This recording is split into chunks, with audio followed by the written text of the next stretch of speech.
So time to add some database logic. And I will again use MongoDB and Mongoose, and I will use that same MongoDB Atlas server we configured earlier in the course. So go back to that MongoDB module if you wanna see how that worked.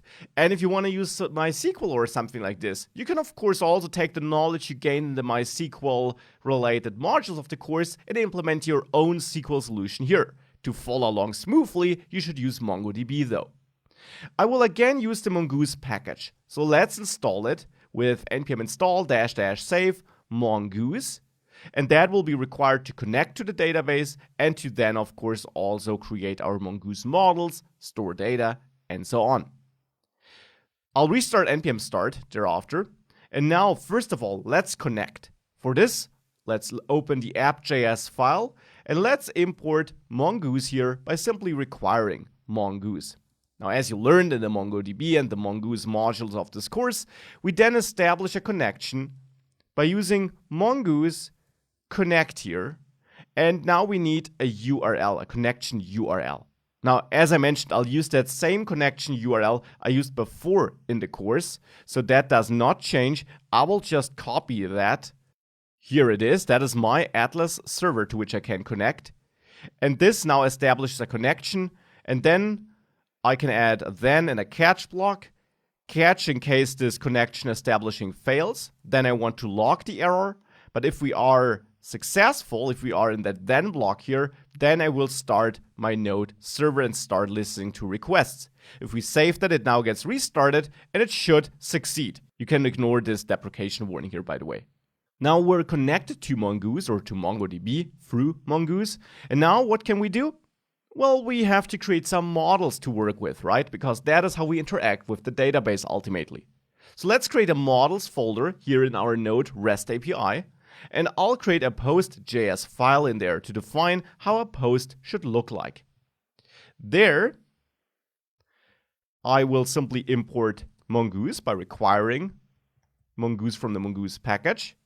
We can then extract the schema from that Mongoose object, that schema constructor, and use that to create a new post schema. You can name that however you want, but you use new schema to now define how a post should look like in your database and in your application.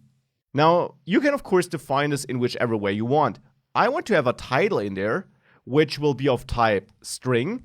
And you learned all about that schema declaration thing in the Mongoose module, so I'll be walking through that a bit faster.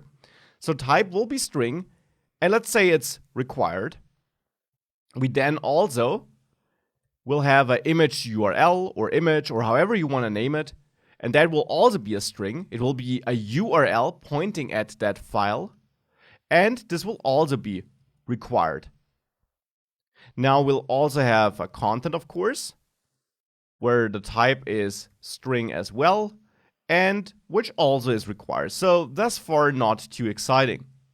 Now, I also will have a creator here, and that will later be a link to a user. For now, I don't have that. So for now, it will just be an object and be required. But this is only temporary. We'll change this later. So this is my current setup. Now I will pass an option to the schema constructor, which we haven't seen before. We can configure this, and in that object I'm passing as a second argument to the schema constructor, I can add the timestamps key and set this to true. And Mongoose will then automatically add timestamps when a new version is added to the database, when a new object is added to the database. So we automatically get a created at and updated at timestamp out of the box then. And you can learn more about that feature in the official Mongoose docs, of course. Last but not least, we now need to export this, and you learned that we don't export the schema, but a model based on the schema. So I use Mongoose and then the model method to create a model based on a schema.